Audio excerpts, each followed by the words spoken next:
Selamat sore adik-adik. Ketemu lagi ya di ibadah sekolah minggu GKJ Kiara Condong. Adik-adik siap? Pasti siap. Adik udah pada mandi kan sore ini? Ya, kita akan mulai ya kebaktiannya. Nah, pada hari ini kita akan mendengarkan puji-pujian. Kita akan mendengarkan firman Tuhan. Adik-adik siap ya? Sebelumnya kita akan berdoa dulu. Adik-adik lipat tangannya ya, kita tutup mata. Tuhan Yesus, terima kasih kami dapat berkumpul kembali di sini Tuhan, walaupun secara online, tapi kami siap untuk mendengarkan firman-Mu, kami siap untuk memuliakan nama-Mu, kami siap untuk memuji nama-Mu. Tuhan pimpin dari awal, pertengahan, sampai akhir. Dalam nama Tuhan Yesus kami berdoa. Amin. Adik-adik, sekarang kita mau mendengarkan lagu ya. Kita menyanyi bersama-sama ya. Pasti adik-adik tahu lagunya Oh Sukacitaku. Kita sama-sama sukacita ya. Yuk.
Bagaimana adik-adik? Ada sukacita ya?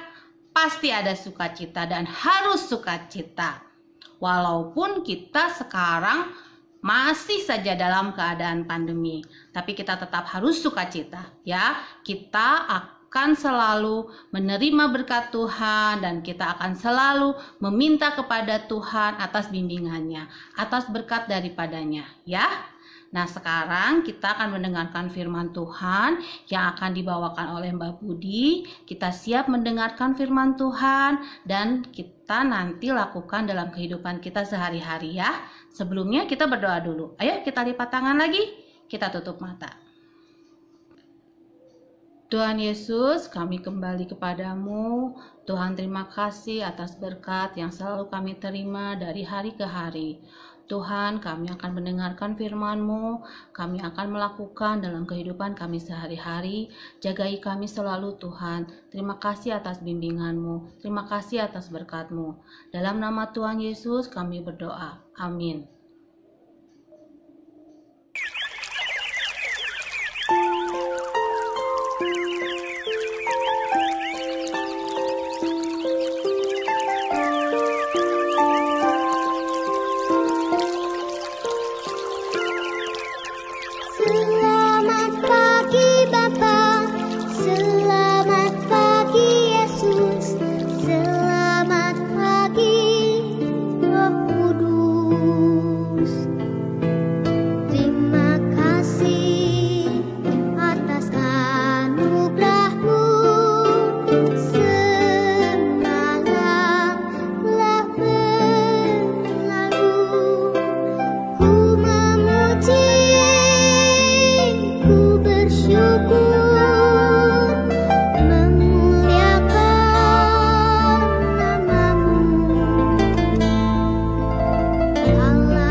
adik-adik, apa kabarnya semuanya? Semoga semuanya baik-baik aja ya. Yang lagi sakit semoga segera disembuhkan ya. Tetap bersuka cita di dalam Tuhan Yesus. Walaupun kita saat ini masih sekolah minggunya masih online aja ya, nonton YouTube ya, gak apa-apa. Belum bisa ketemu sama teman-teman sekolah minggu yang lain di kelas sekolah minggu, gak apa-apa ya.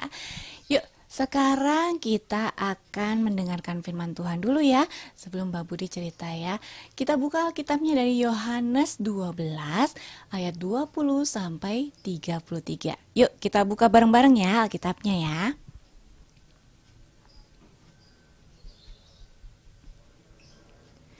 Yohanes 12 ayat 20 sampai 33. Ini judulnya Yesus memberitakan kematiannya. Yuk kita baca sama-sama ya. Di antara mereka yang berangkat untuk beribadah pada hari raya itu, terdapat beberapa orang Yunani. Orang-orang itu pergi kepada Filipus yang berasal dari Betsaida di Galilea, lalu berkata kepadanya, "Tuan, kami ingin bertemu dengan Yesus." Filipus pergi memberitahukannya kepada Andreas. Andreas dan Filipus menyampaikannya pula kepada Yesus. Tetapi Yesus menjawab mereka, katanya, "Telah tiba saatnya Anak Manusia dimuliakan. Aku berkata kepadamu, sesungguhnya jikalau biji gandum tidak jatuh ke dalam tanah dan mati, ia tetap satu biji saja. Tetapi jika ia mati, ia akan menghasilkan banyak buah. Barang siapa mencintai nyawanya, ia akan kehilangan nyawanya. Tetapi barang siapa tidak mencintai nyawanya di dunia ini, ia akan memeliharanya untuk hidup yang kekal. Barang siapa melayani aku, ia harus mengikut aku, dan di mana aku berada, di situ pun pelayanku akan berada. Barang siapa melayani aku, ia akan dihormati Bapa. Sekarang jiwaku terharu, dan apakah yang akan kukatakan? Bapa, selamatkanlah aku dari saat ini? Tidak, sebab untuk itulah aku datang ke dalam saat ini. Bapa, muliakanlah namamu." Maka terdengarlah suara dari sorga, "Aku telah memuliakannya dan aku akan memuliakannya lagi." Orang banyak yang berdiri di situ dan mendengarkannya berkata bahwa itu bunyi guntur. Ada pula yang berkata, seorang malaikat telah berbicara dengan dia. Jawab Yesus, "Suara itu telah terdengar bukan oleh karena aku, melainkan oleh karena kamu. Sekarang berlangsung penghakiman atas dunia ini. Sekarang juga penguasa dunia ini akan dilemparkan keluar. Dan aku, apabila aku ditinggikan dari bumi, aku akan menarik semua orang datang kepadaku." Ini dikatakannya untuk menyatakan bagaimana caranya ia akan mati. Nah, demikianlah firman Tuhan ya dari Yohanes 12 ayat 20 sampai 33. Nah, itu cerita tentang bagaimana Tuhan Yesus nanti akan mati pada saat itu ya. Dan Tuhan Yesus itu sekarang udah mati ya di kayu salib ya. Tuhan Yesus itu baik banget ya. Tuhan Yesus itu sayang banget sama kita semua ya, sama adik-adik, sama Mbak Budi, sama semuanya pokoknya ya, sama orang tua adik-adik juga, sama saudara adik-adik juga ya. Sehingga ia rela untuk mengorbankan dirinya ya, untuk rela untuk dipaku tangannya di kayu salib, kemudian harus manggul kayu salib yang berat banget, beratnya bahkan lebih dari 20 kilo pastinya ya. Kemudian rela memakai mahkota duri yang pastinya sakit banget ya. Tuhan Yesus rela melakukan semua itu untuk menebus dosa kita semua, agar kita bisa selamat nih, agar kita bisa masuk ke surga, agar kita bisa bertemu dengan Tuhan Yesus. Begitu ya, Tuhan Yesus tuh baik banget ya. Seperti kalau kata lagu nih, Yesus disalibkan karena cintanya kepadaku, kepadamu.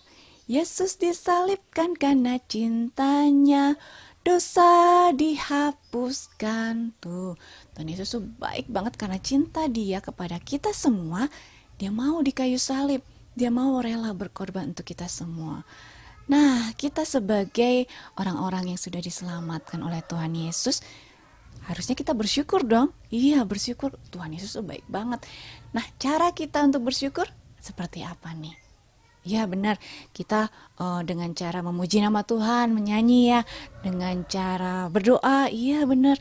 Dan caranya lain lagi, cara yang lain lagi itu dengan cara kita meneladani sikap Tuhan Yesus ya. Salah satunya yang rela berkorban tadi.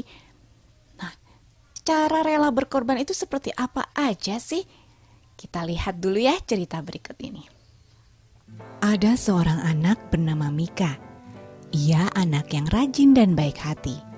Waktu itu ia kelas 4. Mika senang sekolah. Ia selalu semangat untuk berangkat sekolah. Sekolahnya tidak terlalu jauh dari rumah. Mika berangkat dan pulang sekolah berjalan kaki bersama temannya. Suatu hari, Mika dalam perjalanan pulang dari sekolah. Tiba-tiba ada mobil yang berhenti tidak jauh dari Mika dan temannya. Terdengar suara orang-orang. Ada apa, Pak? Tanya salah seorang penumpang kepada Pak sopir. Kurang tahu, Pak. Mungkin akinya, Pak. Coba saya lihat. Jawab supir. Pak supir kemudian melihat mesin mobil. Sepertinya harus didorong ini, Pak. Seru Pak sopir pada orang-orang penumpangnya. Lalu Pak sopir kembali masuk ke mobil dan berusaha menyalakan mesin. Sementara seorang bapak dan ibu mencoba mendorong dari belakang. Terlihat mereka kepayahan. Sepertinya mereka membutuhkan bantuan tenaga lebih banyak lagi untuk mendorong mobil yang mogok itu. Melihat hal itu, Mika dan temannya segera membantu. Saya bantu ya, Pak, Kata Mika kepada kedua bapak itu. Oh iya, terima kasih, Nak. Dengan tas di punggung, Mika dan temannya ikut mendorong mobil itu. Sekuat tenaga, seorang bapak dan ibu bersama Mika dan temannya mendorong bersama-sama sampai akhirnya terdengar suara mobil. Ya, mobil berhasil menyala kembali. Terima kasih anak-anak sudah membantu kami. Padahal kalian pasti lelah setelah sekolah seharian, Kata sang bapak tadi. Sama-sama, Pak. Tidak apa-apa, kami senang membantu Bapak, Jawab Mika. Ayo, kami antar ke rumahmu, ibu yang satunya menawarkan. Ah, tidak usah. Rumah kami sudah dekat. Kami jalan kaki saja, Sahut Mika. Mobil pun kembali berjalan. Mika dan temannya melanjutkan jalannya untuk pulang ke rumah.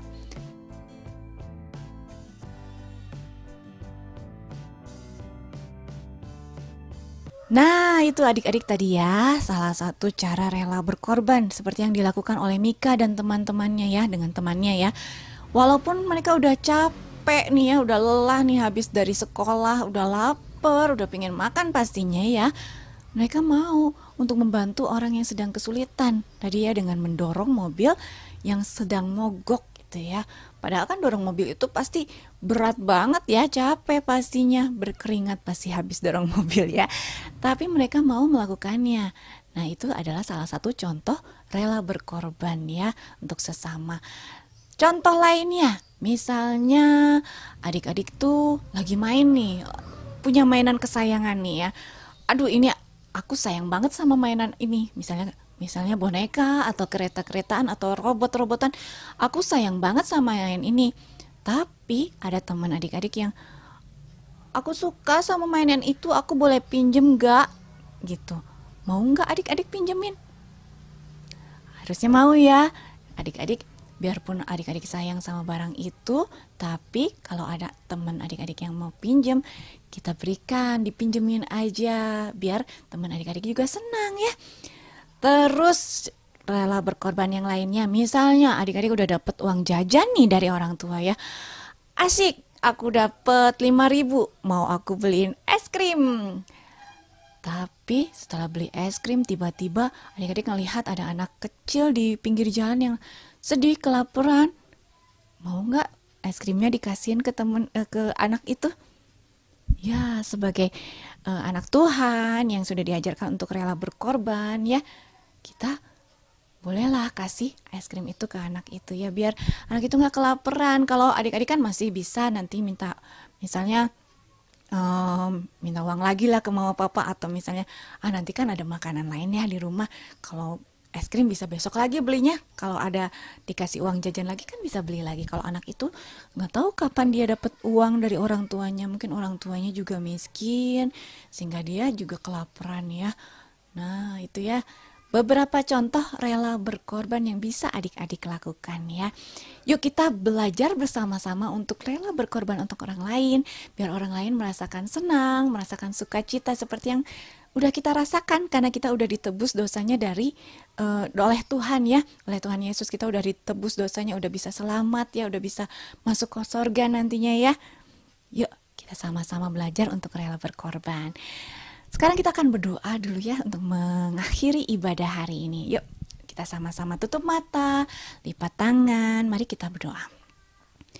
Tuhan Yesus, terima kasih atas firman yang Kau berikan hari ini.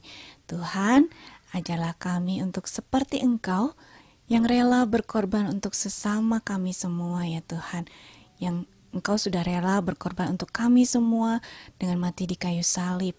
Dan ajarlah kami untuk rela berkorban untuk sesama kami, untuk orang tua kami, untuk siapapun itu, agar mereka bisa senang, bisa turut bahagia, merasakan sukacita yang dari Engkau.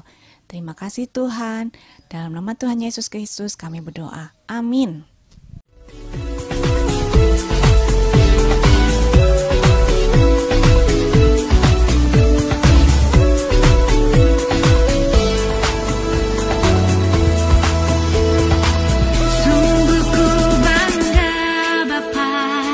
Punya Allah seperti Engkau, sungguh ku